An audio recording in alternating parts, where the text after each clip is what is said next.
ሰመመን ደራሲ ሲሳይ ንጉሱ ተራኪ ዮሐንስ የዝና ሲሳይ ከኢዛና ትረካዎች ምዕራፍ 6 አቤል ገና ጎሳይ ቀድነው ከእንቅልፉ የሚነቃው የዛሬና ያድርገውና በርትቶ በሚሰራበት ጊዜ ለጥሩ ጥናት የመረጣት ሰዓት ከሌሊቱ 11 ሰዓት እስከ 1 ሰዓት ተኩል ያለችው ነበር። በዚያው ለምዶበት አሁንም ወደ 12 ሰዓት አካባቢ ነቃና የቁርስ ሰዓት እስኪደርስ ድረስ ወዲያ ወዲህ ይንጎራደዳል። ምን ጊዜም ከመንጎራደድ ጋር የተያያዘች አንዲት ተግባር አለችው። ወደ ቁርስ ከመሄዱ በፊት ከለል ያለ ቦታ ሆኖ ትግስት ወደ ቁርስ ስትሄድ ማየት አለበት። የአይኑን ፍቅር መሳለም አለበት። ሌሊቱን እንዴት እንዳደረች እንደ ወትሮ እሁድ ጠዋት ከመኝታ ክፍል ወጥቶ በኮሪደሩ መስታወት በኩል ቁልቁል ይመለከታል። አንዳንድ ልጃገረዶች ከመኝታ ክፍላቸው ወደ ቁርስ ክፍል መሄድ ጀምረዋል። ጥቂት ቆይቶ የአቤል አይን የሚፈልጋት አጭር ጠይም ልጃገረድ ከሁለት ልጃገረዶች መሃል ሆና ብቅ አለች። እንደሌላው ጊዜ በነጠላ ጫማና በግዴለሽ አለባበስ አልነበረም የወጣችው። ደምቃለች። የክት ልብሷን ለብሳለች። በቁመቷም ከፍ ብላለች። አቤል ቁልቁል ትክ ብሎ ተመለከታት። በአይነ ህሊናው ከመኝታ ክፍሏ ገብቶ ሻንጣዋን በረበረ። ሳያያት ስለማይውል ከቀን ብዛት ያሏትን ልብሶችና ጫማዎች አይነት ጠንቅቆ ያውቃል። እንዲህ አይነት ጫማ ፈጽሞ አልነበራትም። የተውሶ መሆኑን ገመተ። ስፒልታ እኮ ያዋሰቻት ቤተልሔም ነበረች። ማርታና ቤተልሔም የጎደላትን መድመቂያ ሁሉ አሟልተው ኩል ቀብተው ሽቶ ረጭተው የከንፈር ቀለም ቀብተው ነበር ያወጧት። ብቻ እንደነሱ በስሱ ቀይ የከንፈር ቀለም ላይ ቡና አይነት እንደርብልሽ ቢሏት ሳትስማማ ቀረችና ተዋት። ቅንድዋንም አልላጭም ብላ እናደደቻቸው። አረማመዷም ያው ከደብረ ዘይት ይዘው የመጣቸው አይነት ነበር። በስፒልታ እኮ መራመድ እምብዛም አልቻለችበትም። ግን ብልህ ስለሆነች ሚዛኗን እየጠበቀች ነበር እግሮቿን የምትወረውራቸው። ማርታና ቤተልሔም አለባብሷት ከጨረሱ በኋላ አንዳንድ ጉድለቶቿን አይተው ገና ይቀራታል በሚል መንፈስ እየተጠቃቀሱ ነበር የወጡት። ለአቤል ግን በጣም ደምቃበታለች። የዛሬው ሌላ ነው፣ የዋዛ አይደለም አለ በልቡ። አይኑ ቀስ በቀስ ደም እየመሰለ ሄደ። የታባታቸው ነው የሚወስዷት ሲል ለራሱ ተነፈሰ። ሁለቱን ልጃገረዶች ደም ስሩ ተገታትሮ ተመለከታቸው። በተለይ ማርታ አቤልን ትወደዋለች። የጓደኛዋ የአይን ፍቅረኛ ስለሆነ በትምህርቱ ጎበዝ ስለሚባል ወይም በሌላ በየትኛው ምክንያት እንደሆነ ለራሷም አይገባትም። ግን ትወደዋለች። ሳታየው መዋል አትፈልግም። አቤል ግን ማርታን አይወዳትም። ሁል ጊዜ ከትዕግስት ስለማትለይ ታውቅብኛለች ብሎ ፈርቶ ከትዕግስት ጋር ሆኖ ያሙኛል፣ ይቦጭቁኛል፣ ያሾፉብኛል ብሎ ጠርጥሮ ትዕግስትን በደንብ እንዳያያትና እንዳይጠግባት የእሷ አብሮ መሆን ያገደው መስሎት ትዕግስትን ታባልግብኛለች ብሎ ፈርቶ ምክንያቱ በቅጡ አይገባውም። ግን ይጠላታል። ሳያያት ቢውል ይመርጣል። አሁንም በልቡ ረገማት። በቀሉት አይኖቹ ውስጥ እንባ የተቋጠረ መሰለውና አይኑን ጨመቀ። ነገር ግን ውስጡን ከመቆጥቆጥ በቀር ጠብ ያለ ነገር አልነበረም። ተከታትዬ መድረሻቸውን ማየት አለብኝ አለና ዛተ። ተመስጦ ውስጥ ስለገባ አጠገባቸው ያለ ነበር የመሰለው። የሁለት ፎቅ ደረጃ መውረድ እንዳለበት የታየው ቁልቁል ጉዞ ሲጀምር ነው። በቅርብ ጊዜ እንዳመጣው ጸባይ እጁን ኪሱ ከቶ ተጀንኖ ሳይሆን ከሩጫ ባልተለየ እርምጃ ደረጃውን ወርዶ ወደ ውጭ ብቅ ሲል ከማርታና ከትዕግስት ጋር አይን ለአይን ተገጣጠሙ። ክዋለ እነሱም ክዋሉ። ያጋጣሚ ጉዳይ ነው። እሱ የገመተው ደረጃውን እስኪወርድ ድረስ እነሱ ብዙ አልፈው ይሄዳሉ ብሎ ከኋላቸው ሊከታተል ነበር። ነገር ግን ቤተልሔም የሆነ ቃረስታ ወደ መኝታ ክፍሏ ስለተመለሰች ቆመው እየጠበቋት ነበር። አቤል በድንጋጤ የሚሄድበት ጠፋው። አይቶ እንዳላያቸው ቶሎ አለና አይኑን ሰበረ። ከአካባቢው ለማምለጥ ያህል ወደ ቀኙ ታጥፎ ባላሰበው መንገድ ወደ ዋናው በር ተጓዘ። ከአጥር ውጪ ቀድሞ መጠበቅ በድንገት የመጣለት ሐሳብ ነበር። ምን እንዳው ይቺ ቤት ደግሞ አይሞላላት አለች ማርታ አይኗን ወደ ሴቶች መኝታ ህንጻ ወርውራ። ትዕግስትን ከሐሳቧ ለማዘናጋት በድንገት የወረወረቻቸው ቃላት ነበሩ። አቤልን ካየችበት ሰዓት ጀምሮ የትዕግስት የልብ ትርታ በድንጋጤ የሚሆን በደስታ ምን ያህል ከፍ እንደሚል ማርታ ታውቃለች። ቤተልሔም ፊቷን ይቅርታ በሚጠይቅ ፈገግታ ሞልታ ቁና ቁና እየተነፈሰች መጣችላቸው። አዳራው እንዴ አለች ማርታ ከፊል ቀልድ ከፊል ንዴት በተቀላቀለበት አነጋገር። ብዙ ስላቆየቻቸው በልቧ በሽቃለች። ቤተልሔም ልማዷ ነው። በጣም ስትደሰት ወይም ደንግጣ ስትረበሽ ዕቃ ትረሳለች። ሽንቷ ደግሞ አሁንም ይመጣል። ግን ሽንት ቤት ትገባለች እንጂ ጥቂት ጭርር አድርጋ ነው የምትወጣው። በተለይ ወደ ፈተና ክፍል ልትገባ ስትል በግማሽ ሰዓት ውስጥ 3 ያህል ሽንት ቤት መድረስ አለባት። አሁንም የሰርጉ የደስታ ስሜት በውስጧ ስላለ ከመኝታ ክፍሏ የረሳችውን ዕቃ ከያዘች በኋላ ሽንት ቤቱን ለሁለተኛ ጊዜ ጎብኝታው ነበር የመጣችው። ተጠናቃ መውጣት ትፈልጋለች፣ ግን የተጠናቀቀች አይመስላትም። በሉ ባካችሁ ይህን ግቢ ቶሎ እንልቀቅ አለች ማርታ። ተማሪው ወደ ቁርስ ቦታ መጉረፍ ጀምሯል። የተማሪዎቹን ትችት በመጠኑም ቢሆን ስለምትፈራ እንዲህ ደምቃ በብዙ ተማሪ ፊት ማለፍ አልፈለገችም። ግቢውን ለቀው ሲወጡ ትዕግስት በአይኗ ግራ ቀኙን እየማተረች ነበር አቤልን ፍለጋ። ከደረጃ በወረደበት ሰዓት በአጭር ጊዜ እይታም ቢሆን ስሜቱን በሚገባ ተረድታለች። የቅናት የመጨስ ሁኔታ ይታበታለች እና አሁን ተሸማቃ በአይኗ ፈለገችው። ብታየው እነ ማርታን ከለላ አድርጋ የምትደበቀው ይመስል እሷ ልታየው አልቻለችም። እሱ ግን ራቅ ካለ ቦታ ጥግ ይዞ እጁን በኪሱ አድርጎ ይመለከታቸው ነበር። አስፋልቱን ተሻገሩ። በአይኑ ተከተላቸው። ቆመው ታክሲ ሲጠብቁ ትዕግስት አቤልን ለማየት ፈለገች። መጀመሪያ ማርታና ቤተልሔም እንደማይነቁባት አረጋገጠች። ከወደ መጡበት አቅጣጫ ዞር አለችና የሐውልቱን አካባቢ ቀስ ብላ መቃኘት ጀመረች።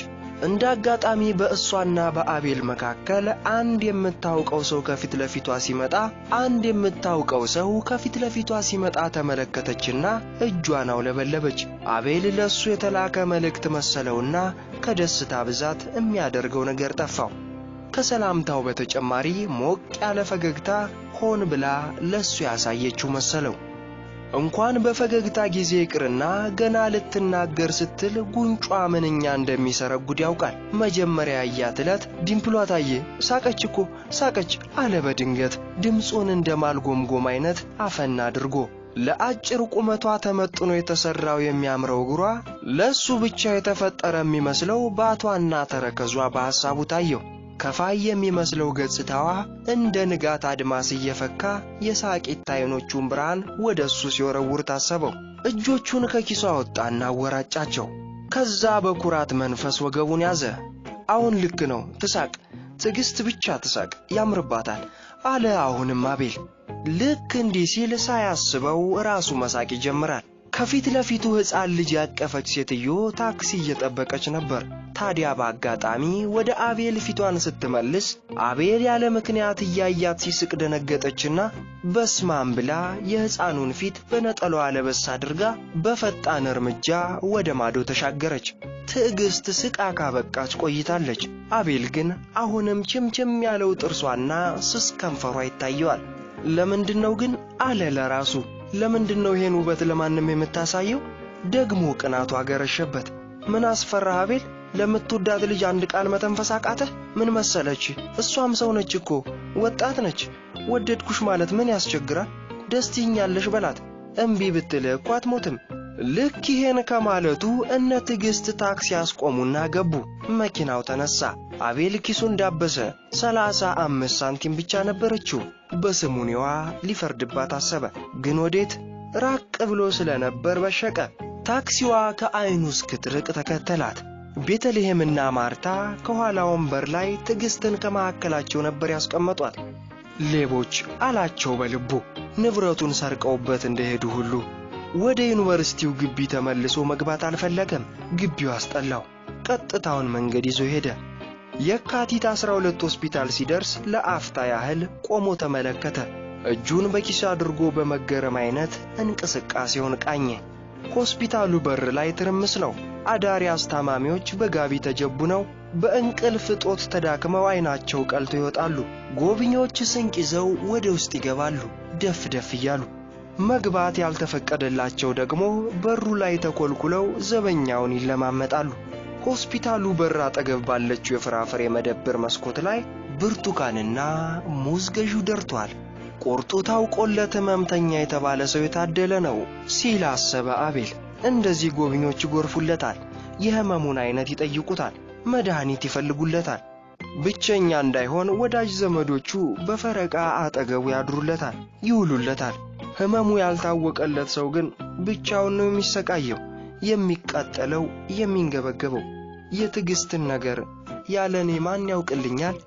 እስክንድር በድንገት ከኋላው መጥቶ ታዲያ ለምን ህመምህን አትነግረንም? ለምን መድኃኒቱን አንፈልግልህም? እኛ አንተን ለመርዳት አንሰን ነው? ከሐሳቡ ባነነ። አጠገቡ ማንም ሰው አልነበረም። ከራሱ ጋር እየተነታረከ ወደ 4 ኪሎ የሚወስደውን ቀጥታ መንገድ ይዞ ሄደ። ለመሆኑ ሲል ሐሳቡን ቀጠለ። ለመሆኑ የህመምተኝነት ምልክቱ ምንድነው? አንድ ሰው ህመምተኛ ለመባል የግድ መቁሰል፣ መንፈራገጥ፣ ማቃሰት፣ መውደቅ፣ መድማት ወይም አልጋ ላይ መቅረት አለበት እንዴ? ከውስጥ መቁሰልም አለኩ፣ ከውስጥ መድማትም አለኩ።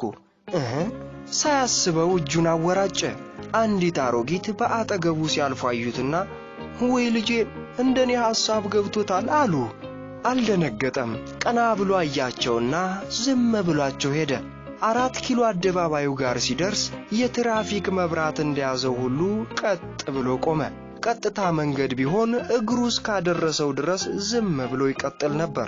መስቀለኛ መንገድ ላይ መድረሱ ሐሳቡን ከፋፈለው። ወዴት እንደሚሄድ ግራ ገባው። ቁርስ ሳይቀምስ መውጣቱ ታወሰው። እንዲያው ታወሰው እንጂ ሆዱ አልፈለገም። ምግብ ምን ያደርግልኛል አለ በሐሳቡ። ወስፋቴ ተከፍቶ አምሮኝ ካልበላሁ ምን ይጠቅመኛል? እንዲያው ጥርሴንና ጨጓራዬን ማድከም ነው ትርፉ። ወደ ፒያሳ የሚወስደውን መንገድ መርጦ ወደ ቀኙ ታጠፈ። ጥቂት እንደተጓዘ ከአንድ ቡና ቤት ውስጥ የሆነ ሙዚቃ ጆሮውን ጠለፈው። ዘው ብሎ ገባ። ጠዋት እንደመሆኑ መጠን ያን ያክል ሰው አልነበረም።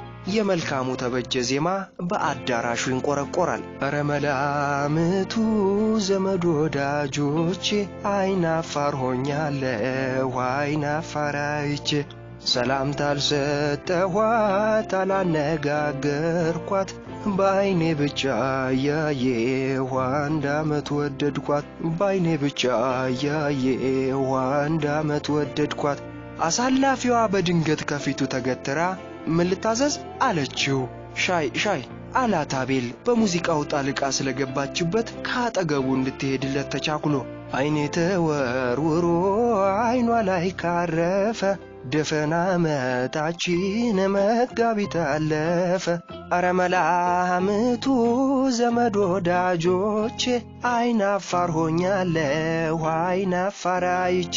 አሳላፊዋ ሻዩን ይዛ ስትመጣ የመልካሙ ጨዋታ አልቆ የመዝጊያው ዜማ ነበር የቀረው። ሻዩን አጠገቡ ስታስቀምጥለት አቤል አይኗን በልመና አይነት እየተመለከተ እባክሽን ዘፈን ድገሙት በያቸው አላት። ከራዲዮ እኮ ነው የሚተላለፈው የእሁድ ጠዋት ፕሮግራም አለችው። ሽምቅቅ ብሎ በዝምታ ሻዩን እያማሰለ አሳላፊዋ ተመልሳ ልትሄድ ስትል ጠራትና እሺ ክሩ እናንተ ጋር የለም ሲል ጠየቃት። እንጃ በማለት አይነት ትከሻዋን ነቅንቃ ከንፈሯን አጣማ በቂ መልስ ሳትሰጠው ሄደች። ሸርሙጣ አላት በልቡ። ይህኔ ውስኪ ቢሆን ኖሮ የመልካሙን ክር ቀርቶ ማጫወቻውን ከነነፍሱ አጠገቤ ታመጣልኝ ነበር። ሻይ የሚጠጣ ግን እንግዳ አይደለም። ደሃ ምንም ነገር መምረጥ አይችልም ማለት ነው። አሳላፊዋ ከመጠጥ መደርደሪያው አጠገብ ባንኮኒውን ተደግፋ እንደቆመች አቤል በክፉ አይኑ አያት። እሱ እንደዚህ የተናደደበትን ጉዳይ እሷ በአእምሯ ውስጥ ቦታም አልሰጠችውም። እምቢታዋ እሱን እንደጎዳው አልታወቃትም። ይልቅ የሚያያት ለሌላ ነገር ፈልጓት መሰላትና እሷም ታየው ጀመር። ድርቅ ብላ አይኗን ሳትነቅል አየችው። ይህኔ አቤል እንደመሸማቀቅ ብሎ አይኑን ሰበረ። ጥቂት ቆይቶ እንደገና ቀና ሲልም አይኗን ከሱ ላይ አላነሳችም። ይሄኛው አስተያየቷ ግን ፈገግታም ታክሎበት ነበር። አቤል ያሳላፊዋን የገበያ ፍለጋ ፈገግታ በሌላ ተረጎመው። የአይን ፍቅር ዜማ እንዲደገምለት በመጠየቁ የውስጥ ቁስሉን አውቃበት የምትስቅበት መሰለውና አፈራት። 15 ሳንቲሙን ጠረጴዛው ላይ አስቀምጦላት ፈትለክ ብሎ ወጣ። ከኋላው ገረመመችው። በዝግታ የመልካሙን ዜማ እያፏጨ በልቡ ግጥሙን እየደጋገመና ከራሱ ስሜት ጋር እያያዘ መንገዱን ቀጠለ። ሰላምታ አልሰጠኋት አላነጋገርኳት በዓይኔ ብቻ ያየው 2 ወር ወደድኳት ዓይኔ ተወርውሮ ዓይኗ ላይ ካረፈ ድፍን 2 ወሬ ታህሳስ አለፈ። አንድ ስሜት ከውስጡ ተሰማው። የደስታ ወይም የሐዘን ብሎ መተርጎም ያዳግታል። ብቻ ሙዚቃ የሚፈጥረው ስሜት ነው። በሙዚቃ ኃይል የልብ ቁስል ሲፈነቀል እያመመ እየወጋ እየቆረጠ ደስ የሚል ስሜት ይሰማል። ሙዚቃ የሕይወት ማዳበሪያ ነው ሲል አሰበ አቤል። ሙዚቃ ምግብ ነው። ሙዚቃ የምስጢር ጓደኛ ነው። ሙዚቃ መዝናኛ ነው። ሙዚቃ ሁሉንም ነው። የ2ኛ ዓመት ተማሪ በነበረበት ጊዜ የሚያውቀው አንድ ሰው መንገዱ ላይ አገኘ። ቀድሞውንም በዕድሜ በሰል ያለ ሰው ነበር። አሁን ደግሞ ይብስ በኑሮ የተጎሳቆለ ይመስላል። ታዲያስ ጃል እንደምን አለህ አለ ሰውየው የአቤልን እጅ አጥብቆ ጨብጦ። ሁለቱም ስሞቻቸውን ተረሳስተዋል። ደህና ነኝ መቼስ አለ አቤል በተሰላቸ አነጋገር። ትምህርት እንዴት ነው? አቤል ይህንን ጥያቄ ሲጠይቁት አይወድም። ነገር ግን ከማንኛውም ሰው የሚቀርብለት የመጀመሪያ ጥያቄ ይሄው ነው። ሰዎች ለምን ይህን ጥያቄ እንደሚጠይቁት አይገባውም። ትምህርት እያቅለሸለሸኝ ነው እባክህ አለ አቤል ምን ያህል እንደተሰማው ለማሳየት ፊቱን ኮሶ አስመስሎ። እንዲህ አትበል እባክህ አለ ሰውየው የውስጥ ስሜቱን በሚገልጽ አነጋገር። የሥራ ዓለም እንዴት እንደሚያቅለሸልሽ ባየው። እኔ ትምህርቴን አቋርጬ ሥራ የገባሁበትን ቀን እየረገምኩ ነው። የዛሬ ገንዘብ እንደሆነ አንዱንም ቀዳዳ በቁጣ አይሸፍንልህም። ትርፉ ስም ብቻ ነው። አረ ተማሪነት በስንት ጣዕሙ። ሁሉም ያለበትን እየረገመ ነው አለ አቤል በልቡ። ተማሪው ሰራተኛ መሆን ይፈልጋል። ሰራተኛው ደግሞ ወደ ተማሪነት መመለስ ይሻል። ወጣቱ ያለ ዕድሜው እንደ አዛውንቱ መጀነንና መከበር ይፈልጋል። ሽሜው ደግሞ እንደ ወጣቶች ጉርድ ሸሚዝ ለብሶ መለወጥ፣ መታደስ፣ መሻሻል ይፈልጋል። ለውጥ የሕይወት ቅመም ናት ይባል የለ? አዲስ ነገርንና ለውጥን መመኘት መቼም የህልውና ምልክት ነው። ግን የያዘውን ወዶ ባለበት የሚኮራና የሚመካ ሰው ማን ይሆን? ብርቱ ሰው ማለት እሱ ነው። ሰውየው ከአቤል ጥያቄም ሆነ መልስ በማጣቱ በርታ እንግዲህ ምን አንተማ ግማሽ ሴሚስተር ነች እኮ የቀረችህ ተገላገልክ አለና ለመለያየት ጨበጠው። አቤል መርሳት የሚፈልገውን የሚሸሸውን የሚርቀውን የትምህርት ርዕስ ስላነሳበት ሰውየውን ጠላው። እስኪለያዩ ተቻኩሎ ነበር። እንደፈራውም አልቀረ። የትምህርቱን ጉዳይ አንስቶ የገዛ ህሊናው ይሞግተው ጀመር። መጨረስ አለብህ፣ በትዕግስት ይችን 6 ወር መጨረስ አለብህ።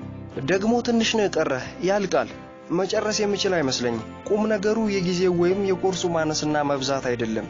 ትንሽም ነገር ቢሆን ጨራሽ ያስፈልጋል። በራሱ ኃይል አያልቅም። ፋብሪካ ውስጥ ኤሌክትሪክ ከጠፋ ምርቱ ትንሽ ትልቅ ሳይል መቆም አለበት። እኔም በትምህርት ረገድ የአእምሮ ኤሌክትሪክ ጠፍቷል። አትቀልድ እባክህ፣ በራስህ አትቀልድ። ለማይረባ ጊዜያዊ ስሜት ተንበርክከህ አንተንም ወላጆችህን አትጉዳ። አልቀለድኩም። ለምን ቀልዳለሁ?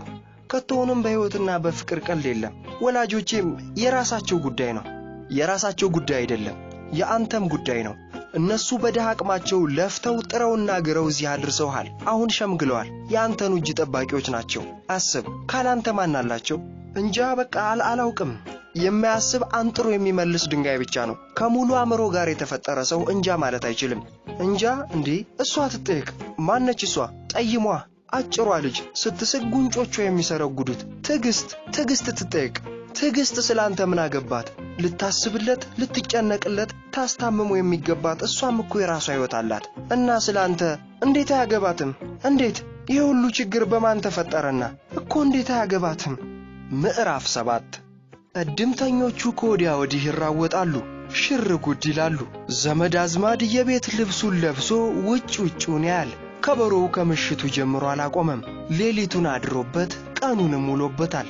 አውራጆቹ ግጥም ደርዳሪዎቹ ድምጻቸው ቢደክምም ቢጎረናም አላቋረጡም። የሙሽራ ቤት ደንብ ነው።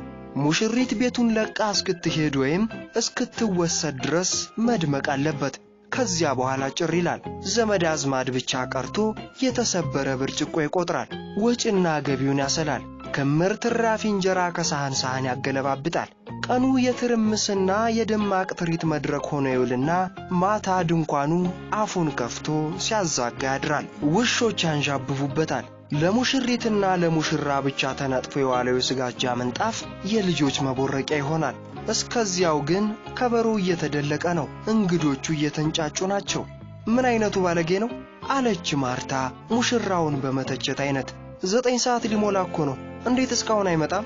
ዘመድም ባትሆን የሙሽሪት ጓደኛ በመሆኗ ተቆርቁራለች። እሷ ትሆናለች ያገባችው። የዘንድሮ ባልኮ ችግር ነው አለች ቤተልሔም የሙሽራውን መዘግየት በኩራትና በንቀት ተርጉማው። እንዴት ባክሽ አለች ማርታ በመቆርቆር አይነት። ለዘንድሮ ወንድ ይልቅ እንዲህ እያላችሁ የልብ አትስጧቸው። ቤተልሔም ዝም አለች።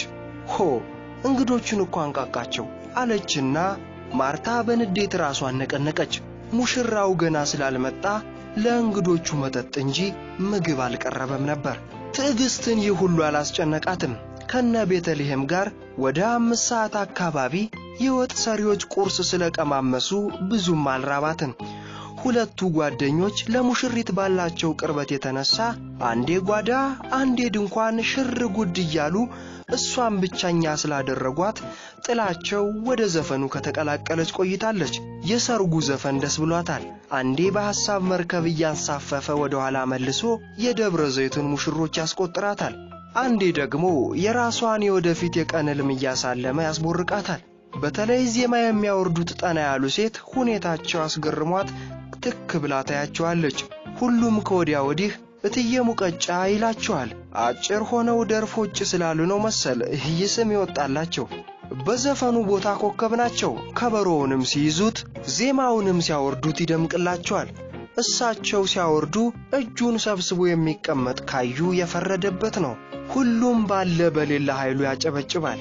በዚህ ሁሉ ትርኢት መሃል የከበሮውን ድምጽ አሸንፎ የአውራጆቹን ዜማ አውጦ እድምተኞቹን በረጋግዶ በር ላይ የቆመውን የጥሪ ወረቀት ተመልካች ዘብጥሶ አቤል በትዕግስት ሐሳብ ውስጥ ከተፋለ።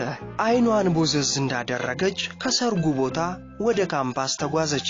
ከጓደኞቿ ጋር ተቀምጣ የምታጠናበት ዋርካ ለምለሙ ሳር በሐሳቧ ታያት። የአቤል አይን ይቅር በየሄደችበት ሲነሳባት፣ በመኝታ ክፍል በምግብ አዳራሽ አቤል አቤል አቤል። በተለይ ማርታ ያለሱ ወሬ የላትም። እኔ እሱም ብሆን ኖሮ እንደሱ ጭንቅላት ቢኖረኝ ሜዲሲን ወይም ኢንጂነሪንግ ነበር የማጠናው ያለቻት ትዛላት። ማርታ ግን ለምን እንዲህ አለች? አቤልን ሁል ጊዜ ማድነቅ ለምን ደስ ይላታል? በልቧ እኮ ሳትወደው አትቀርም። ትንሽም ቢሆን ሳይናፍቃት አይቀርም። አለዚያ ለምን ደጋግማ ታነሷለች? ይገርማል። እንዲያው ነገሩን አልኩ እንጂ የሰው ሁናቴ ገርሞኝ ነው እንጂ እኔማ ምን ጨነቀኝ? ታዲያ አቤል ማርታን አይወዳትም። ራሷው ናት ደግሞ አይወደኝም የምትለው። መቼም እርግጠኛ ነኝ አፍ አውጥቶ አልወድሽም አላላትም። እሱ ለራሱ መቼ ይናገርና እንዳይናገር የማለው ገና ሻንጣውን ይዞ እዚህ ግቢ ሲመጣ ነው። ደግሞ ማርታ የባጡን የቆጡን ስትለፈልፍ የሌሎቹ አብሮ ከበሮ መደለቅ ምን ይባላል? ጥሩ ጭንቅላት አለው። ሌክቸረሮቹን ቻሌንጅ ያደርጋል። ከ4 GPA ስለወረደ ሊሰቀል ነበር። ቅብጥርሴ ይሰቀላ ከፈለገ አለሱ ጎበዝ ተማሪ የለም እንዴ?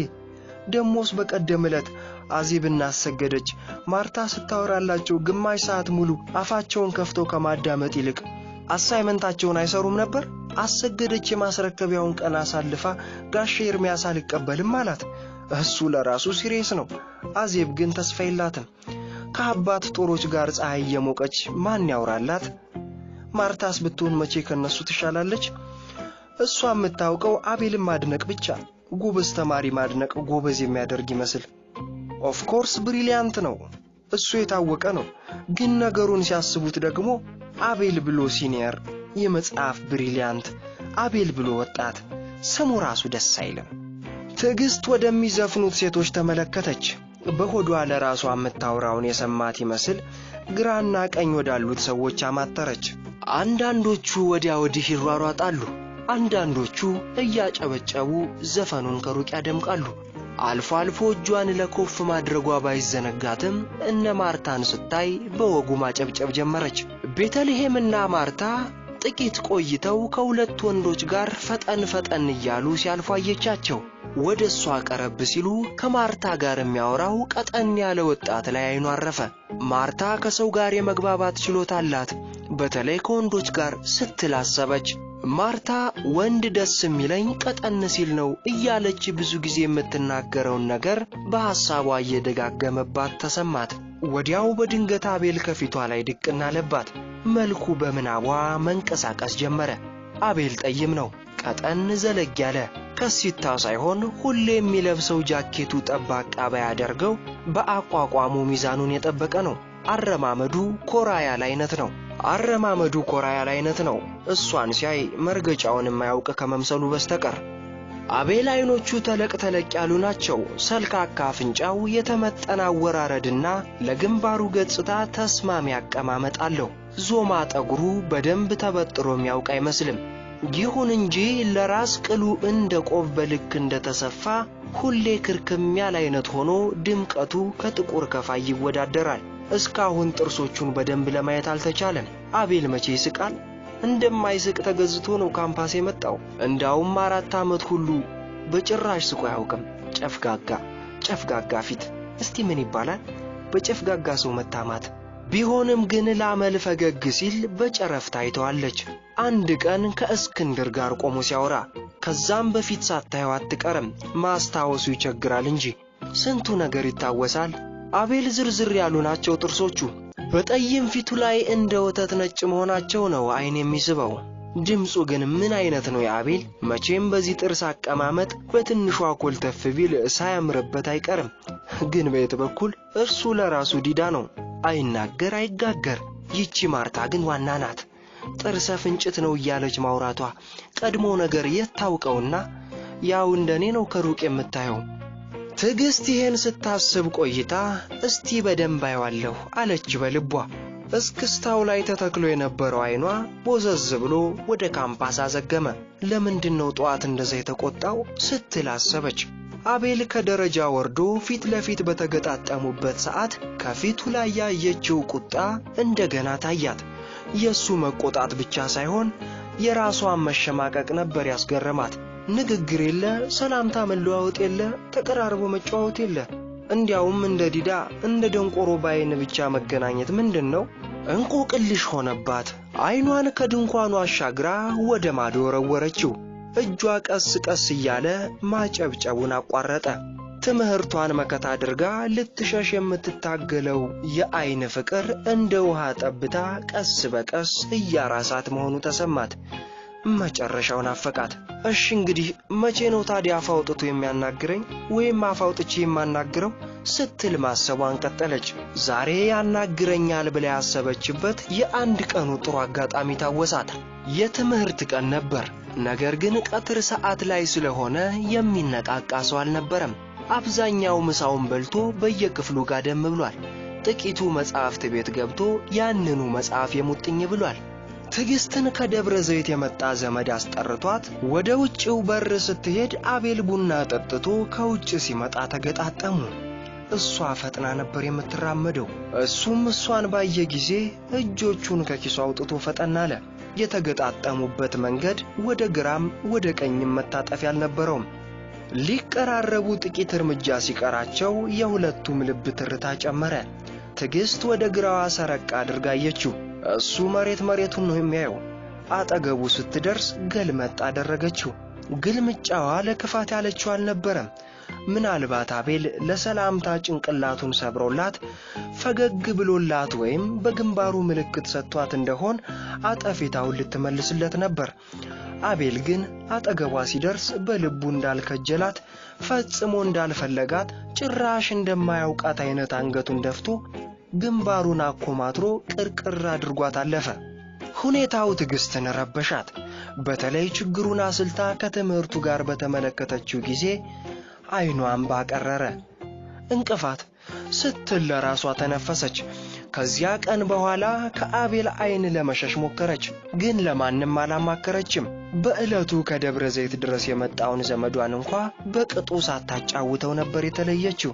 ታዲያ ከዚያ ቀን የበለጠ አጋጣሚ ከየት ይገኛል ብላ በሐሳብ ስትወራጭ የድንኳኑ ግርግር አባነናት። ከውጭ ተከታታይ የመኪና ጥሩምባ ስለተሰማ በድንኳኑ የተሰበሰበው ተጋባዥ ሁሉ ሙሽራውን ለማየት የመቻኮል ስሜት ይታይበታል። የቤተ ዘመድ ሽር ጉድ ማለትና መንጫጫቱ ግሏል። ማርታ ወደ ዘፋኞቹ ስትንደረደር መታ የእትዬ ሙቀጫን ትከሻ ነካ ነካ አደረገችና እትዬ ሙቀጫ ከበሮውን ይዛችሁ ውጡ እንጂ አለቻቸው። ዘፋኞቹ ወደ በሩ ግልብጥ ብለው ሄደው ከበሮውን ሞቅ አድርገው እየመቱ ይዘፍኑ ጀመር። ማርታ ደስ አላት። በሙሽራው ላይ እልኋን እንደተወጣች ሁሉ ብሽቀቷ በርዶላት ፊቷ ፈክቶ ዳር ሆና ታጨበጭብ ጀመር። ሙሽራው ገብቶ ብፌ በሚዘርፍበት ሰዓት ቤተልሔም አንድ ሰው አየች። ለማ ካፍቲመር ነበር። ከግርግሩ መሃል ለይታ እንድታየው ያስቻላት ጸጉር ሸሽቶት የተጋለጠው ግንባሩ ነበር። ልክ እንዳየችው በደስታ ደነገጠች። ብፌውን ዘርፎ ወደ ቦታው ሄዶ እስኪቀመጥ ድረስ በአይኗ ተከተለችው። በሙሽሮቹ መደዳ ትንሽ ራቅ ብሎ ነበር የተቀመጠው። አጃቢ ይሆን ስትል አሰበች። እንዲያማ ቢሆን መታደል ነበር አለች፣ የግንኙነት ጊዜው እንደሚረዝም በመገመት። ብዙም ሳትቆይ እሱ በተቀመጠበት አካባቢ አለፈች። እንዲያያት ፈልጋ ነበር። እሱ ግን ምግቡ ላይ አቀርቅሮ ስለነበር ቀና ብሎ አላያትም። እንዴት ሰላም እንደምትለው ግራ ገብቷታል። የቀድሞ ግንኙነታቸው ያው የአስተማሪና የተማሪ ስለሆነ ከአንገት ሰላምታ አላለፈም። ስለሆነም አሁን ፊት ለፊት ሄዳ ሰላምታ መስጠት አልደፈረችም። ብሉስቲ ምን ጎደለ አለች በሱ መደዳ ላሉት ሰዎች ድምጿን ከፍ አድርጋ። ለማ ቀና ሲል አያት። ተማሪው መሆኗን ለያት። እሷም በዝግታ አይኗን ቀልሳ አየችውና ሰላም የማለት ያክል ፈገግ ብላ አንገቷን ሰበር አደረገች። ምላሹን ሰጣትና የሚጠጣውን ነገር ከጠርሙሱ ወደ ብርጭቆ ማንደቅደቅ ጀመረ። ቤተልሔም በልቧ እንደመብሸቅ አለች። የሰላምታው ምላሽ የጠበቀችውን ያህል ሞቅት አልነበረውም። ድርቅ ብላ ከፊቱ ቆመችና ምን ጎደለ ታዲያ ምን ላምጣ አለችው ከአስተናጋጅነት ይልቅ ቅርብነት በጎላበት ጣፋጭ አነጋገር። በጎልማሳነት ክልል ውስጥ ቢሆንም ከዚህ በፊት ቀርባ አነጋግራው ስለማታውቅ አንተ ወይም አንቱ ለማለት ቸግሯታል። ነገር ግን ለማጥመድ ያሰበችውን ሰው አንቱ ማለት የሚያስከትለውን ውጤት ታውቃለች። ኋላ አባትና ልጅ ወይም ወንድምና እናት ሆኖ ቁጭ ነው። እናም ደፍራ አንተ ለማለት ወሰነች። ሁሉም አለ ግሩም ነው አላት ለማ። እውነቴን ነው የምትመርጠውን ነገር ላምጣልህ አለችው በአይኗ ከሳህኑ ላይ የተቀመጠውን የምግብ አይነት እየፈለገች። ጭኳን ወዳታል አይደል እሷን ላምጣልህ አለችውና ከሱ መልስ ሳትጠብቅ ልታመጣለት ሄደች። ለማ የዶሮ ወጡን እንቁላል እየፈረከሰ ቤተልሔምን ከኋላዋ ቃኛት። ሰፋ ያለ ጃፖኒ ቀሚስ ነበር የለበሰችው። ውፍረቷ ያንኑ መጠነኛ ቁመቷን ቢውጥባትም ለጊዜው በረጅም ታኮ ጫማ ተነስታለች። ስትራመድ ዳሌዋ ግራ ቀኝ ረግጣል። የሚዛኑ አጠባበቅ ብዙ ልምምድ እንደተደረገበት ያስታውቃል። ቤተልሔም የጭኮውን ሳህን ብፌው ከተዘረጋበት ጠረጴዛ ላይ ስታነሳ ማርታ ተመለከተቻት። እንደ ደንቡ ከሆነ ለድጋሚ ዙር የምግቡ አይነት ከተዘረጋበት ጠረጴዛ ተነስቶ በየገበታው የሚዞረው ተጋባዡ ሁሉ ብፌ ዘርፎ ከጨረሰ በኋላ ነው። ቤተልሔም የጭኮውን ሳህን ስታነሳ ግን ገና ብፌ ዘረፋው አልተጠናቀቀም። ስለዚህ ማርታ ልቧ የሆነ ነገር ጠርጥሮ በአይኗ ተከተለቻት። ጭኮውን ወስዳ ለማ ሳህን ላይ ስትዘረግፍለት በቅናት ስሜት ተመለከተቻት። አረ በቃ አለ ለማ የምትጨልፍበት እጇን ለማስጣል በግራ እጁ ይዞ። እሺ በል ያመጣውልህም ብላ አለችና አይኗን አስለምልማ አየችው። ሳያስበው የእሽታ ፈገግታ ሰጣት። ፈገግታው ካመለጠው በኋላ በቅልጥፍናዋ ተደነቀ። እሷም እይታዋን አልደገመችውም። ተቀባይ ልብ ላለው ሰው የአንዴው በቂ እንደሆነ ታውቃለች። በምላሽ ፈገግታው ረክታ ነገሩን ለማድበስበስ ያህል በአቅራቢያው ላሉትም ሰዎች ብሉ እንጂ እያለች ከጭኮ ጨመረችላቸው። ለማ ጸጉር በከዳው ግንባሩ በኩል ላብ ሲንቸፈቸፍ ተሰማው። ወንድነቱ ዘራፍ እያለ መጣበት። ምግቡ ላይ እንዳቀረቀረ ቤተልሔምን በልቡ ተመለከታት። ጉሮሮውን ምንም ነገር ሳይኮሰኩሰው ሳለ። ለአፍታ ያህል ትንፋሹን አምቆ ቆየና በረጅሙ ተነፈሰ። በድንገት የሚስተር ራህማን ምስል ከፊቱ ተደቀነበት። ሚስተር ራህማን ለለማ የሥራ ባልደረባው ናቸው። እሱ ተመርቆ ዩኒቨርሲቲ ማስተማር ከጀመረ ገና 4 ዓመቱ ነው። ሚስተር ራህማን ግን ኢትዮጵያ ውስጥ ብቻ ዩኒቨርሲቲ ሲያስተምሩ 9 ዓመት አላቸው። ነገር ግን ስማቸው በዩኒቨርሲቲው ውስጥ የዚያኑ ያህል ጠፍቷል። በሴት ጉዳይ ተማሪው ብቻ ሳይሆን መምህራኑም ጭምር ያሟቸዋል። የትም ይሁን የትም አይናቸው ከሴት ላይ አይነቀልም። ቆንጆ ልጅ ታክሲ ውስጥ ካጋጠመቻቸው ካልከፈልኩልሽ በማለት ብቻ አይመለሱም። I think I know you somewhere ብለው ወሬ መክፈት ልማዳቸው ነው። የመኖሪያ ቤታቸውን አቅጣጫ እየዘረዘሩ ቀጠሮ መለዋወጥ ከጀመሩ ግን ከታክሲ ነጂው ጋር መጣላታቸው አይቀርም። ሚስተር ራህማን በወሲብ ፍላጎታቸው ራሳቸውን መቆጣጠር አይችሉም። ለምሳሌ ካምፓስ አካባቢ ከሴት ጋር ቆመው ሲያወሩ ቢታዩ ሰራተኛ ለመቅጠር እየተነጋገሩ ነው ለማለት አይደለም፣ ወይም አማርኛ እየተለማመዱ ነው ብሎ የሚያስብ ተሳስቷል። ሚስተር ራህማን በዚያን ሰዓት ያጠኗቸውንም ያላጠኗቸውንም ውበት ማድነቂያ ቃላት አንድ በአንድ እየቦረቦሩ በማሽጎድጎድ ላይ እንደሚሆኑ አይጠረጠርም።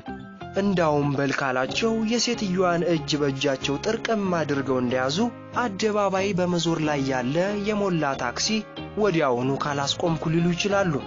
የሚያወጧቸው ሴቶች አያወሩባቸውም። በእጃቸው እንደገባች አረጋግጠው ድምጻቸውን አጥፍተው ቁጭ ነው። ነገር ግን የራህማንን ጥያቄ የማይቀበሉ ጥቂት ጠንካራ ሴቶች ያጋጥማሉ። እኒህኞቹ ለቅርብ ጓደኞቻቸው አንቺዬ የሽማግሌ እንድኮል አውጣሻለ አያፍርም እንዴ በእናትሽ ምን ቅሌታም ነው ሲሉ ይሰማሉ። ወሬው እንዲህ እያለ ይራባል። ወንዶች ይህን እድል ባይታደሉትም አንዳንዶቹ በአገናኝነት በማገልገል የበኩላቸውን ሚና ይጫወታሉ እየተባለ ይወራል። ከዚህ አድነኝ በማለት አይነት ለማ ግንባሩን ቋጥሮ ራሱን ነቀነቀ። ከራሱ ጋር ቅራኔ ውስጥ ገባ። ቤተልሔም የጭኮውን ሳህን ከጠረጴዛ ላይ መልሳ እየተፈነከነከች ሙሽራዋ ስትለባብስ ወደ ቆየችበት ክፍል ሄደች። ማርታም አይጥ እንዳየች ድመት በአይኗ ስትከታተላት ቆይታ ወደ ገባችበት ክፍል ዘው ብላ ገባች። ውይ ኮቴሽን ሳልሰማ እንዴት አስደነገጥሽኝ አለች ቤተልሔም በደስታ የሚስቁ አይኖቿን ማርታ ላይ ተክላ። በቁም ሳጥኑ መስታወት እያየች ጸጉሯን ስታስተካክል ነበር የደረሰችባት።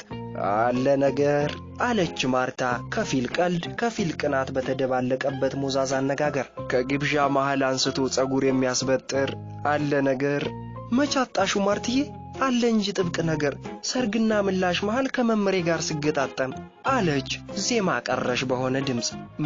መምህርሽ ነው እንዴ ስትል በቁም ነገር ቃና ጠይቀቻት። አይተሽዋል እንዴ ስትል ቤተልሔም ጥያቄውን በጥያቄ መለሰች። አይቼዋለሁ ያራሰ በራው ሰውዬ አይደለም? ጸጉሩ የሸሸው በዘር ሊሆን ይችላል እንጂ እሱስ ገና ወጣት ነው። ማለቴ ምልክቱን ነው እንጂ ስለ እድሜው መግለጽ አይደለም። አዎ እሱ ነው። ግን ከምን ያየሽው አንቺ አለችና በመስጢር አይነት ድምጿን ዝቅ አድርጋ አንድ ኮርስ ያስተምረኛል አለቻት።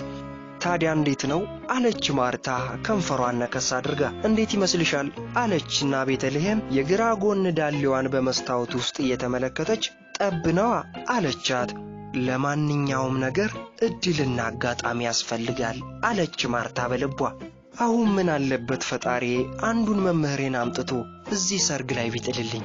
ፊት ለፊት ቆማ በጎን በኩል ሆና ከኋላ በኩል አንገቷን አዙራ ባለችበት ራመድ እያለች ቤተልሔም ራሷን በመስታወት ውስጥ ተመለከተችና ምን ይወጣልኛል በማለት አይነት በኩራት ፈገጋለች። ውፍረቷ ያስጠላባትም በአለባበስ ተሸፍኗለች። የትኛው ልብስ ከየትኛው ጫማና ሹራብ ጋር እንደሚሄድ ጠንቅቃ ታውቃለች። ሱሪ አታዘወትርም። ከሰውነቷ ሁኔታ ጋር አዛምዳ ነው የምትለብሰው። ጉንጮቿ የተላጠ ብርቱካን ነው የሚመስሉት። ነገር ግን በመቾታ በጥ ስላሉ ጓደኞቿ ለጉንጮችሽ የጡት መያዣ ያስፈልጋቸዋል እያሉ ይቀልዱባታል። ፎርሟን ለማስተካከልና ውፍረቷን ለመቀነስ አንዳንድ ሰሞን ቁርስ መብላት ትተዋለች። ነገር ግን ምሳ ላይ ደርባ ነው የምትበላው። የዩኒቨርሲቲው ምሳ አይስማማትም። እንዲያው ነካ አድርጋ ነው የምትተው። ከዚያ በጓሮ በር የምትገባባቸው ቤቶች አሏት። የሆድ ነገር ከሆነ የቅርብ ጓደኛዋንም አታስጠጋ። ሹልክ ብላ ነው የምትሄደው። በቃሽ እንግዲህ ኡፋ ደግሞ ለአስተማሪ ይህን ያህል አለች ማርታ በመሰላቸት አይነት። ቤተልሔም በልቧ ባይሳካልሽ ነው አለችና ሽቶ ከቦርሳው አውጥታ ጡቶቿ መሃል አርከፈከፈች። ከነጋ አራተኛ ጊዜዋ መሆኑ ነው። ተያይዘው ወደ ድንኳኑ ሲወጡ ቤተልሔም እንደ ልማዷ ወደ ሽንት ቤት ሄደች። ማርታ ነገሩ ገባትና ሳቃለች። ከዚህ ሁሉ ትርኢት ርቃ ዘፈኑ አካባቢ የቆየችው ትግስት ማርታን ፈልጋት መጣችና አንቺ ማርታ አረ እንሂድ አለቻት። የት አለች ማርታ ፈጽሞ የማይታሰብ ነገር እንደጠየቀቻት ሁሉ ተደናግጣ። ወደ ካምፓስ ነው። ምን ማለትሽ ነው አለቻት የተከመረውን ጥናትና የተቃረበውን ፈተና በሚገልጹ ስሜት ግንባሯን ኩምትር ፊቷን ትክዝ አድርጋ። ትዕግስት ሰርግ ቤት መቆየቱን አልጠላችም። ብታድርም በወደደች ነበር። ነገር ግን ሐሳቧ ተረጋግቶ መቀመጥ አልቻለችም። እሷ እዚህ ሙሽራ ጅባ ስታጨበጭብ ካምፓስ ውስጥ ተማሪው ጥናቱን ሲፈልጠው፣ የታሪክ ትምህርቱን ሲለበልበው፣ የፍልስፍና ትምህርቱን ሲሰነጣጥቀው፣ የሂሳብ ትምህርቱን ሲያላምጠው በሐሳቧ ቁልጭ ብሎ እየታያት የመበለጥ ስሜት ተሰማት። ከዚህ ሌላ ደግሞ አቤል በምሳ ሰዓት ምግብ አዳራሽ ውስጥ በአይኑ እንደሚፈልጋት ታውቃለች። ከሄደችበት ተመልሳለች ወይስ አልተመለሰችም በሚል የቅናት ስሜት እና ወደ ካምፓስ መመለሷን እንዲያውቅ ራት ላይ እንኳን ልትታየው አሰበች። እሺ ቆይ ለማንኛውም ሙሽራ ይውጣ አለች ማርታ። ከዚያም መኪናም አይጠፋ ካምፓስ ድረስ እንሸኝሻለን። ትዕግስት እነሱ ወደ ካምፓስ እንደማይመለሱ ተረዳችና አረ ግድ የለም እኔ በአውቶቡስ ሄዳለሁ አለቻት። እሺ አለች ማርታ ትዕግስት የተናገረችውን ሳትሰማ። ሐሳቡ አይኗን ተከትሎ ለማ ወደ ተቀመጠበት ሄዶ ነበር። ለማ ለተወሰኑ ደቂቃዎች ቤተልሔም ከአይኑ ጠፍታበት አዳራሹን ግራ ቀኝ ሲማትር ድንገት ከጀርባው በኩል ከተፋለችበት። ብሉስቲ ምን ጎደለ? እዚህ አካባቢ ጠፋውባችሁ አይደል አለች ገና ከመድረሷ በሌላ መደዳ ስታሳልፍ የቆየሽ ለማስመሰል። አብዛኛዎቹ መብላት አብቅተው ወደ መጠጧ ዘንብለው ነበር። የተደጋገመው መስተንግዶ አስደንቋቸው እሷን በሙሉ አይኗቸው እሱን ደግሞ በስርቆት ተመልክተው ግብዣዋን በማመስገን አይነት እጅ ነሱ። የቤተልሔም ሙዚቃ መሳይ ድምጽ ጆሮውን ብቻ ሳይሆን ልቡን ጭምር ቢነካውም ለማ ወደ ኋላው ዞር ብሎ አልተመለከታትም። መኩራቱ ሳይሆን መቆጠቡ ነበር። ብርጭቆውን እንዳጎደለ ተመለከተችና እጇን በማጅራቱ በኩል አሳልፋ ከጠርሙሱ እየቀዳችለት ከጀርባ በኩል በመቅዳቴ ይቅርታ አለችው። ምላስ እንደሌለው ሁሉ ምንም አይደለም በማለት አይነት ጭንቅላቱን ነቀነቀ። ደረቷ ለአፍንጫው በጣም ስለቀረበ የሽቶዋ መዓዛ ክፉኛ ወደው። አሁንም ወንድነቱ የሽቶውን መዓዛ እየማገ ከእሱነቱ ውስጥ ዘራፍ ሲል ተሰማው። ምን አባቷ ትፈታተነኛለች አለ በልቡ። ብርጭቆው ቶሎ እንዳይሞላ ቀስ ብላ እየቀዳች ትቆያለህ ወይስ ትሄዳለህ ስትል ሹካለችው። ልቡ ክፉኛ ነጠረበት። ለሷ መልስ በመስጠት ፈንታ ቀስ ብሎ አጠገቡ የተቀመጡትን ሰዎች ማተረ። እሷ ድምጿን ዝቅ አድርጋና ፈጥና ሌሎች እንዳይሰሙ አድርጋ ነበር የጠየቀችው። እሱ ቀና ሲል ከፊት ለፊቱ የተቀመጡት ሁለቱ ሴቶች አቀርቅረው ሲንሾካሾኩ ተመለከተ። ምኑ አይሆን እንዴት ብትወደው ነው እያሉ ይሆናል የሚንሾካሾኩት ሲል አሰበ። እጁ ሳይታዘዝ በራው ላይ ያጨፈጨፈው ላብ ጠረገለት። ሲያሳጣው ማለቴ አለችው ቤተልሔም መልሱ ስለቆየባት ጥያቄዋ ያደናገረው መስሏት። ማለቴ አጃቢ ሆነህ ነው የመጣው ወይስ ተጋብዘ? አረ ተጋብዤ ነው አላት። ቶሎ ያጅነሃ ብላ መጠጡን ቀድታለት ጨርሳ ቀና ስትል ፊቷ እዝን ብሎ ነበር። በዚያች ቅጽበት አይኗ ውስጥ የሆነ ነገር አንብቦ በርታ ልቤ እያለ ግን ምን አይነት አይን ነው ያላት ሲል ተደነቀ። ቤተልሔም በቆመችበት ተቆነጠነጠች። ፊቷ ተለዋወጠ። ለማ ቶሎ የሚሄድ ከሆነ የተጀመረው ነገር አሁኑኑ ማለቅ አለበት። ከአስተማሪነቱና ከተማሪነቱ ውጭ የሚገናኙበትን ቀጠሮ ማበጀት አለባቸው። ቤተልሔም ነገሩን በይደር መተው አልፈለገችም። ምናልባት ይህ አሁን በለማ ውስጥ ያበበው የስሜት ተስፋ ነገ ዩኒቨርሲቲ ውስጥ ሐሜትን ፈርቶ ቁጥብነትን ፈልጎ ወይም በሌላ ምክንያት ሊጠወልግ ይችላል። ይህ ከሆነ ደግሞ ወጥመዷ መክሸፉ ነው እና አሁኑኑ በአስቸኳይ ልቡ ሳያጋድል የስሜት እሳቱ ሳይበርድ ቀጠሮ ካፉ ከወጣች ለመቼም ቢሆን ግድ የለም ቃሉን አጥፎ ወደ ኋላ እንደማይል ታውቃለች። ካወሩት እንዳደረጉት ይቆጠራል ነው ነገሩ።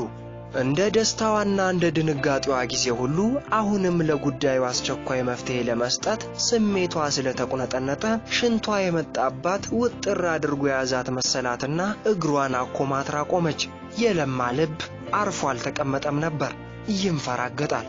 ከጥያቄዋና ከገጽታዋ ስሜቷን በሚገባ ተረድቷል። አንዳች ሰይጣናዊ ስሜት ልቡን ገፋፋለትና እጇን ጎተት አድርጎ ዝቅ ባለ ድምጽ ልሄድ ስላነጋግርሻለሁ አላት።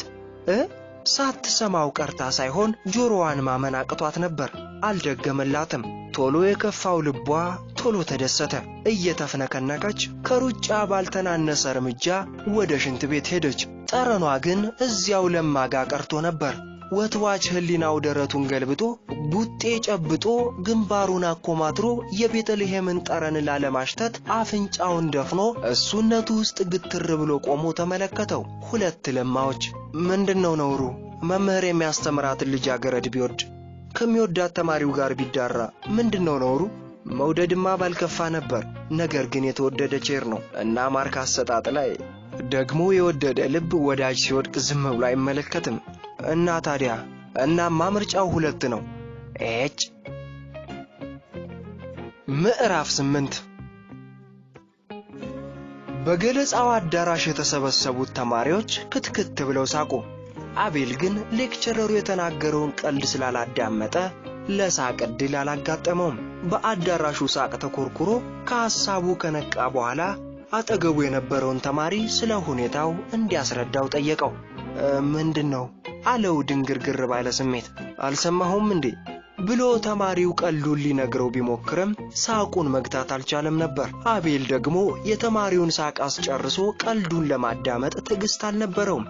በተሰላቸ ስሜት ቸል ብሎቶ ሰኞን አይወደውም ብላክ ሜንዴ ይለዋል። ቅዳሜና እሁድን መንፈሱንም ባይሆን አካሉን አሳርፎ ሰኞ ደብተሩን ይዞ ወደ ትምህርት ክፍል ሲገባ አንዳች የጥላቻ ስሜት ያድርበታል። እንዲያው ለስሜቱ ይቅርታ ለመስጠት ያህል ቀናቱን በመውደድና ባለመውደድ ይከፋፍላቸዋል እንጂ ልቡ ውስጥ ለትዕግስት ቦታ ከሰጣት ጊዜ ጀምሮ የመምህሮቹን ገለጻ በሙሉ ስሜት ያዳመጠበት ጊዜ የለም። ሐሳቡ ውጭ እየከነፈበት አካሉ ብቻ ነበር ክፍል ውስጥ የሚቀመጠው። ከሌሎቹ ሁሉ ይህንን ክፍለ ጊዜ ወደው ነበር። የፍልስፍና ተማሪዎቹ ሳይወስዱ ያለፉትን አንድ የሳይኮሎጂ ኮርስ ከሁለተኛ ዓመት ተማሪዎች ጋር የሚወስዱበት ክፍለ ጊዜ በመሆኑ ከትምህርቱ ይልቅ አዳራሹ ሞልቶ ማየቱ ያስደስተዋል። ምክንያቱም ሌሎችን ኮርሶች የሚወስደው ከስድስቱ ተማሪዎች ጋር ብቻ ነው። በቁጥር ማነሳቸው ደግሞ መምህሩ የተማሪዎችን ስሜትና ሁኔታ በቀላሉ እንዲከታተል ይረዳዋል። በዚያ ላይ ጥያቄ መጠየቅ አለ። አቤል ይህን ነው ያልወደደው። አካሉን ክፍል ውስጥ አስቀምጦ በስሜቱ ወደ ውጭ መብረሩን ነፃነት ያሳጠዋል። በቀላሉ ይጋለጣል። ዛሬ ግን ሰኞ መሆኑ ብቻ ሳይሆን ሌላም ስሜቱን ያቁነጠነጠው ጉዳይ ነበር። ትዕግስትን ማየት አለበት። የሁለት ቀናት ናፍቆት ላለበት አፍቃሪ የአንድ ሰዓት ሌክቸር በጣም ረጅም ነው። እናም ከክፍሉ ሮጦ ለመውጣት የደወሏን ድምጽ ነበር የሚጠባበቀው። ምን መሰለህ አለው አጠገቡ የተቀመጠው ተማሪ ሳቁን እንደጨረሰ የመምህሩን ቀልድ ለአቤል ለመንገር ጓጉቶ። ሃይማኖታዊ ቀልድ እኮ ነው የተናገረው። እኮ ምን አለ አቤል በተሰላቸ ድምጽ። ሰዎቹ ከሞቱ በኋላ ወደ ሰማይ ቤት ሄደው መንግስተ ሰማያት ለመግባት ሽሚያ ተፈጠረ። የገነት ቦታ ጠባብ ነበር። ስለዚህ ጻድቃኖቹ ተወዳድረው ይግቡ ተባለና መመዘኛው በመድር ላይ ለድሃ የመጸወቱት ገንዘብ ብዛት ሆነ። በዚህም መሰረት ለድሃ ብዙ የመጸወቱት ወደ ገነት ሲገቡ 5 ሳንቲም ብቻ የመጸወተው ጻድቅ ግን 5 ሳንቲሙ ተመልሶለት ወደ ገሃነም ይግባ ተባለ። አቤል ቀልዱ ብዙም ስላልኮረኮረው ጥርሱን ትንሽ ብልጭ አድርጎ ሰዓት ስንት ትላለች? መውጫችን አልደረሰም እንዴ ሲል ጠየቀው። ተማሪው ሰዓቱን ተመልክቶ 2 ደቂቃ ይቀራል አለው። 2 ዓመት ይቀራል ያለው ይመስል አቤል ፊቱን ኮሶ አስመስሎ በልቡ ሴኮንዶቹን ሲያባረር ቆየ። ልክ የደወሉን ድምጽ ሲሰማ አንዳች ነገር መቀመጫውን እንደወጋው ሁሉ ቶሎ ብድግ አለ። ነገር ግን አልተተኮረበትም። ሌሎቹም ለመመገቢያ አዳራሹ ሰልፍ ለመሽቀዳደም ደወሉን ተከትለው ግልብጥ ብለው ስለተነሱ ክፍሉ ትርምስ ወጣ። ቀድሞ ለመውጣት በሩ ላይ ጭንቅንቅ ተፈጠረ። ምን አለ ቅድሚያ ቢሰጡኝ አለ አቤል በልቡ ለመውጣት እየተጋፋ። እነሱ የራባቸው ሆዳቸውን ነው፣ የእኔው ግን የአይን ረሃብ ነው። ታዲያ ከአይን ረሃብና ከሆድ ረሃብ ለየትኛው ነው ቅድሚያ የሚሰጠው ሲል የገዛ ህሊና ያፋጠጠው መሰለው። እንደ ረሃቡ ጥንካሬ መሰለኝ። አይደለም ጅል አትሁን። ሆድ ሳይጠግብ አይን አይራብህ። ኧረ አይመስለኝም። አያድርስ ነው። የአይን ረሃብ ራሱ ከሆድ ረሃብ ይብሳል። አያድርስ ነው። ኧረ እንዲያው መቃተል ነው። ምን ነው የአይንን ረሃብ እንዲያጋነንከው? አይተው የማያውቁት አይነ ስውራን አሉ አይደለም እንዴ? ሃሃ እነሱም እኮ ጆሮአቸው የሚራብ ይመስለኛል። ጆሮአቸው የአይናቸውን ያህል ያገለግላቸዋል። ለምሳሌ እኛ አይናማዎቹ የምንወዳትን ሴት በየጊዜው ለማየት እንደምንራበው ሁሉ እነሱም እኮ የሚወዷትን ሴት ኮቴ ወይም ድምጽ ለመስማት ጆሮአቸው የሚራብ ይመስለኛል። ድንቅ የሆነ የመለኪያ ሐተታ ነው። እስቲ እንዲህ አንድ ሁለት ቀን ምግብ ሳትበላ ቆይና ከዓይንህና ከወድህ የትኛው ቅድሚያ እንደሚኖረው ትረዳዋለህ። አቤል ወትዋች ህሊናውን ወግድልኝ ብሎ የማባረር ያህል እጁን አወራጅቶ ሰው ህሊናን ያህል ባላንጣ ባይኖረው ምንኛ እንደ ልቡ በሆነ ነበር ሲል አሰበ። እንዴት ባክህ እንደ ከብት እንደ እንስሳ እያለ ህሊናውን እንደገና ከተፍ። መንገዱን በምን አይነት እርምጃ እንደጨረሰው ለራሱም እየገረመው ከመኝታ ክፍሉ ደረሰ። ደብተሩን አልጋው ላይ ወረወረና በመጣበት ፍጥነት ተመልሶ ደረጃውን ወረደ። በሩጫ ቀረሽ እርምጃ ወደ ምግብ አዳራሽ አመራ። ከገለጻ ክፍሉ ለመውጣት የነበረው ችኮላ፣ ያ ሁሉ የአይን ረሃብን የተመረኮዘ ግላዊ ሙግት፣ ይህ ሁሉ ሩጫ ትዕግስትን ለማየት ነው። ትላንት ጠዋት ወደ ሰርጉ ከሄደችበት ጊዜ ጀምሮ አላያትም። ሄደችበት አድራለች ብሎ ነው የገመተው። እሷ ግን አውቶቡስ አጣ አምሽታ ነበር እንጂ ካምፓስ ነው ያደረችው። ጠዋት ደግሞ እሱ ራሱ እንቅልፍ ተጫጭኖት ስላረፈደ እንደ ወትሮ ወደ ቁርስ ክፍል ስትሄድ ወይም ወደ ትምህርት ክፍሉ ስትገባ ለማየት እድል አልገጠመውም። በዚያ ምክንያት ገለጣ ክፍሉ ውስጥ ሁሉ ነገሩን እያብላላ ሲበሽቅ ነው ያረፈደው። አሁንም ከምግብ አዳራሹ አካባቢ ደርሶ የምሳ ሰልፍ እንደያዘ መላ ሰውነቱ በቅናትና በእልህ ነበልባል ይቃጠል ነበር። መላ ሰውነቱ በቅናትና በእልህ ነበልባል ይንቀለቀል ነበር። ትዕግስት ሰልፍ ውስጥ የለችም። ቀድማ ገብታ ይሆን? ሰልፍ መጠበቁ አስመረረው። ወደ ውስጥ ለመግባት ቸኮለ። ነገር ግን ተራ መጠበቅ ግዴታ ነው። በውዴታ ግዴታ የተሳሰረች ዓለም። ተራው ደርሶ ውስጥ ከገባ በኋላ እንጀራ ሳይቀበል ወጥ ጨላፊው ጋር ሄዶ ትሪውን ዘረጋለት። መሳሳቱን ያወቀው ሲስቅበት ነው። ድርሻውን ተቀብሎ መቀመጫ በሚፈልግበት ጊዜም አይኑ የአዳራሹን ዙሪያ ገብ ያማተረ ነበር። በተለይ ሴቶች የተቀመጡበትን አካባቢ እሳት በጎረሱ አይኖቹ ቃኘ። ዛሬም አልመጣችም ማለት ነው አለ በልቡ። ሳያስበው ጥርሶቹን እያንቀጫቀጨ ከህሊናው ጋር እንደ ልቡ ለመሟገት ተናግሮ ከሚያናግር ለመሸሽ ከታዛቢ ለመራቅና ግላዊ ነፃነቱን ለማግኘት አብዛኛውን ጊዜ በምግብ አዳራሽ ውስጥ ብቻውን ተቀምጦ መብላት ይመርጣል። ሰላምን ከብቸኝነት ሊያገኛት ይጥራል። ይህ በአይን ፍቅር ላይ ከመውደቁ በፊትም የነበረው ጸባይ ነው። በእርግጥ በአይን ፍቅሩ ሳቢያ ደረጃው ከፍ ብሏል። አሁንም ወደ ጥግ በኩል ባዶ ጠረጴዛ ተመልክቶ ወደዚያው ሲያመራ ትዕግስት ተመለከተችው። የጎረሰችው አፏ ውስጥ ተንቀዋለለባት።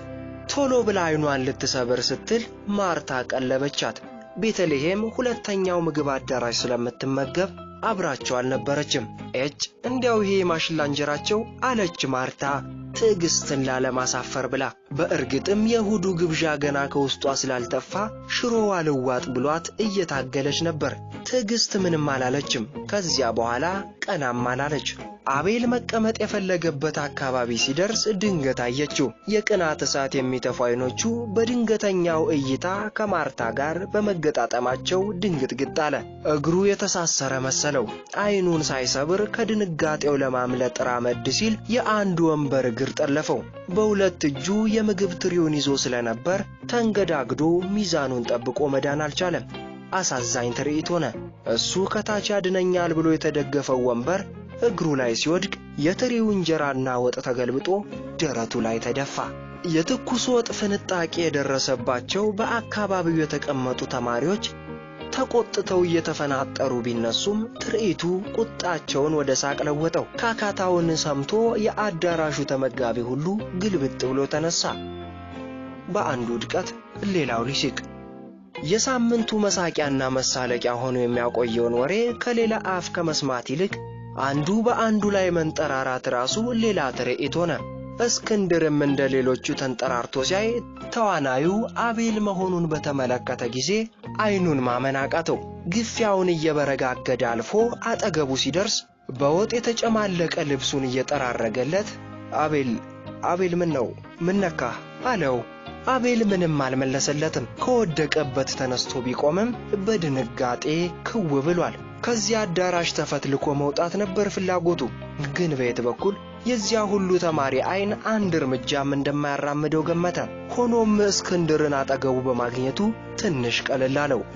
ትዕግስት በዚች ደቂቃ ውስጥ መሬት ቁልቁል ተሰንጥቃ ብትውጣት ምንኛ በወደደች።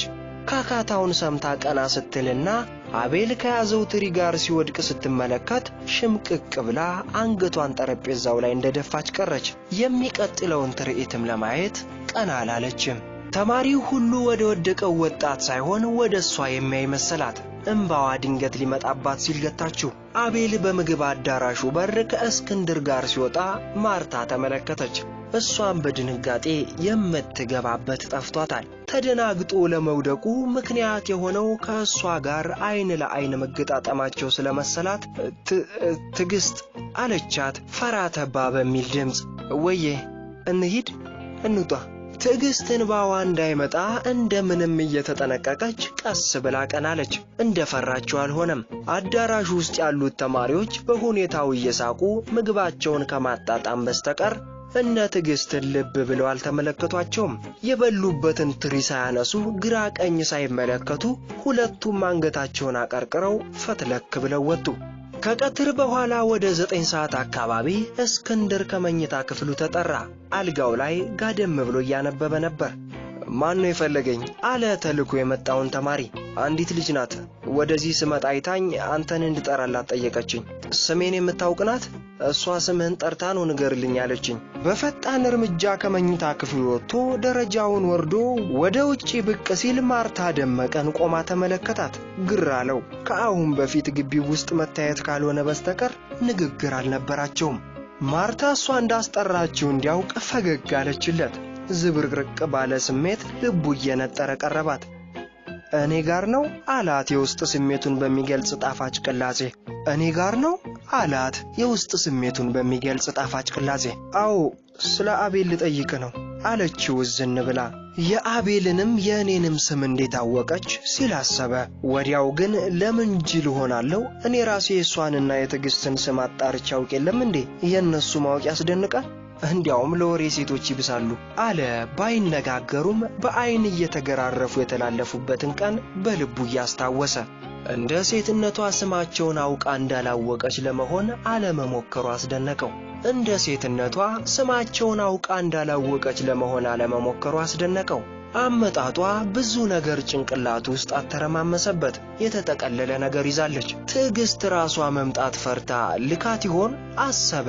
በምግብ አዳራሽ ውስጥ ለአቤል መውደቅ መንስኤው ከነሱ ጋር እንደተያዘ ፈጽሞ አላወቀም ነበር። ምግብ ቤት ውስጥ ሲወድቅ ነበርሽ እንዴ አላትና ከእሷ መልስ ሳይጠብቅ የትኩስ ወጥ ፍንጣቂ እጁን ትንሽ ጠበሰው እንጂ ሌላ ቦታ አልተጎዳም አላት። ከንፈሯን መጠጠች።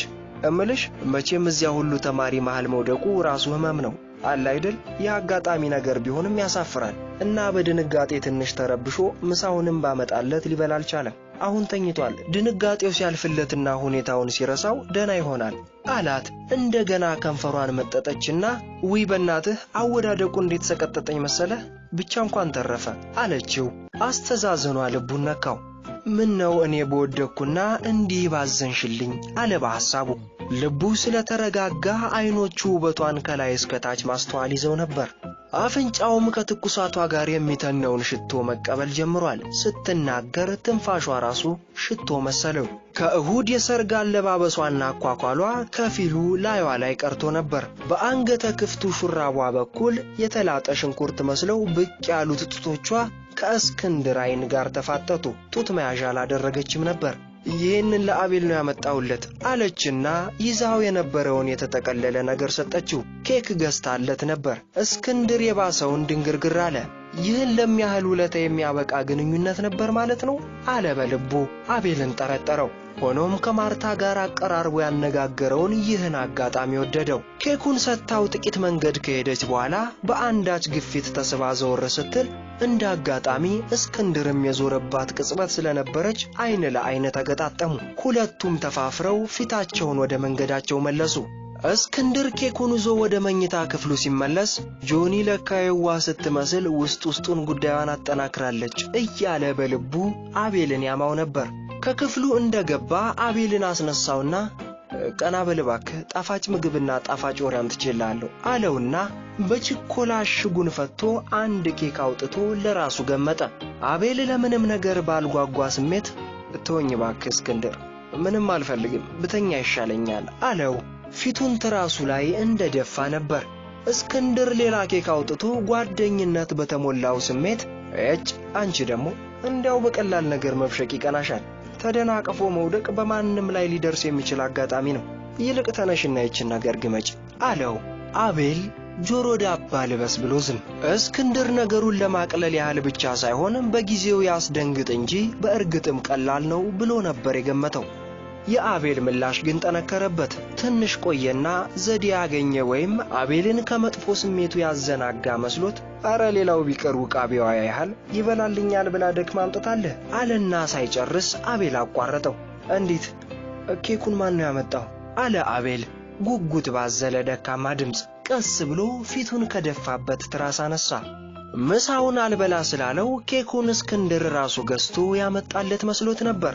ማርታ እኮ ነች ያመጣችልህ አለ እስክንድር ስሟን ሲጠራ አንዳች ነገር ሽምቅቅ ያደረገው። የድንጋጤም የመገረምም ነበር። ማርታ የእንትና ጓደኛ። የትዕግስትን ስም በአቤል ፊት መጥራት አልፈለገም። አቤል ግን ወዲያው ገባው። ስሮቹ ተገታትረው አይኑ ደም መሰለ። በእናት ስሟን አትጥራብኝ አለው ምርር ባለ አነጋገር። እሷን ልጅ ላለማየት ስል ይህን ዩኒቨርሲቲ ሳለቅ አልቀርም። እስክንድር ነገሩ ተምታታበት። ትዕግስትን ወይስ ማርታን ማናቸውን ላለማየት አለ በልቡ። የቀድሞ ጥርጣሬው የተሳሳተ መሰለው። የሚናገረው ነገር ጠፍቶት ዝም አለ። ክፉኛ የቀሉት የአቤል አይኖች የታመቀ እንባ ተዘርግፎ እንዳይፈስ ትንቅንቅ መያዛቸውን እስክንድር ገመተ። ግቢ ነፍስ ውጪ ነፍስ ክፉኛ ሳዘነው። የሆነ ነገር ልደብቅ ብላ ከውስጥ የምትቃጠለው የምትብከነከነውና ነዳ የምትጨሰው ህይወቱ ውስጡን አምረራ ስታለቅስ በስሜቱ ታየው። ትካዜው ተጋባበት። እናም ዝም ብሎ መቆየት አልቻለም። ስማ አቤል፣ ልረዳ የሚችለው ነገር ካለ ስሜትን ሳትደብቅ በንጹህ የጓደኝነት መንፈስ ንገረኝ። ስትጨነቅ ማየት አልፈልግም። የፈለከው ነገር ይሁን እሰዋልሃለሁ። እስክንድር ከአቤል ጋር ከተዋወቀበት ጊዜ ጀምሮ እንዲህ አምርሮና በትካዜ ተመስጦ ሲናገር የመጀመሪያ ጊዜው ነበር። ከማርታ ጋር መተዋወቁ ከትዕግስት ጋር አስተዋውቆኝ የአቤልን ችግር ፈታለት ይሆናል የሚል እምነት ስላደረበት እሰዋልሃለሁ ያለው ከዚሁ ተነስቶ ነበር። የእስክንድር ወንድማዊ የንግግር ቃና የአቤልን ልብ ክፉኛ ኮረኮረው። በተለይ እሰዋልሃለሁ የምትለው ቃል ከእስክንድር አፍ የወጣችው እንባ በተናነቀው ስሜት ስለነበር ልቡን በሐዘን ፍላጻ ወጋችው። የሆነ ነገር ሊነግረው ፈለገ። ግን ምን አፉን ከማጥፋት በስተቀር እስክንድር መፍትሄ የሚያገኝለት አልመሰለውም። ምንም አልተናገረም። መልሶ ፊቱን ከትራሱ ላይ ደፋው። አንተ ከባድ አድርገህ የወሰድከው ነገር ይህኔ በቀላሉ የሚፈታ ይሆናል አለው እስክንድር። አቤል አልመለሰም። ስማ እንጂ አቤል እባክህ ንገረኝ። ዝም ብለህ ራስን አታስጨንቅ። ሐሳብህን ለሰው ማካፈል ራሱ ከህመም ያድናል። መጥፎ ተፈጥሮ ነው ያለበል። ለምን ሁሉን ነገር በግል ለመወጣት ትሞክራለህ? ሰው ያስፈልጋል። እንግዲያው የጓደኝነት ትርጉሙ ምንድነው? ነገር ሆድ ውስጥ አምቆ መጨነቅ መጥፎ ነው አለው። በእርግጥም የሚያስከትለው መጥፎ ውጤት እየታየውና መምህር ዮናታን የነገሩትን እያስታወሰው ስለሱ ህመም እስክንድር ያህል መጨነቁ ሆዱን ስላባባው አቤል ቀና ብሎ ተወኝ እባክህ እስክንድር፣ ስለ እርዳታ አመሰግናለሁ። የኔ ህመም ግን መፍትሄ የለውም፣ አትድከም ሊለው ፈልጎ ነበር። ነገር ግን እንባው ቀድሞ ዝርግፍ ስላለ መናገር አልቻለም። ፊቱን ትራሱ ላይ እንደደፋ ለቀሰ። ትዕግስት ከፊቱ ቆማ በንቀት አልቃሻ ወንድ የምትለው መሰለው። ማርታ በእንባው የምትቀልድበት ከትከት ብላ የምትስቅበት መሰለው። ስማ አቤል፣ እስክንድር ቢቸግረው ትከሻውን ነቀነቀው። መልስ የለም። አቤል ዝም። እስክንድር በሽቆ ሲጋራውን አውጥቶ ለኮሰና በልቡ ቤሽቲያ የራስ ጉዳይ ነው ብሎ ጥሎት ወጣ።